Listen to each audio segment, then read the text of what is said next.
ہماری آیتوں پر تو وہی لوگ ایمان لاتے ہیں کہ جب ان کو ان کے ذریعے نصیحت کی جاتی ہے تو سجدے میں گر پڑتے اور اپنے پروردگار کی تعریف کے ساتھ تسبیح کرتے ہیں اور غرور نہیں کرتے۔ ان کے پہلو بچھونوں سے الگ رہتے ہیں،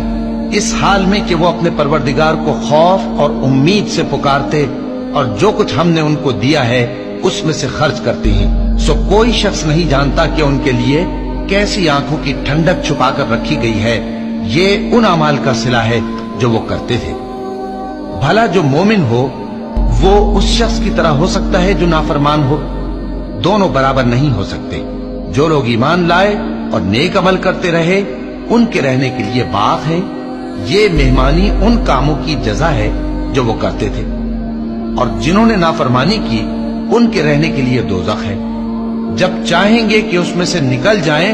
تو اس میں لوٹا دیے جائیں گے اور ان سے کہا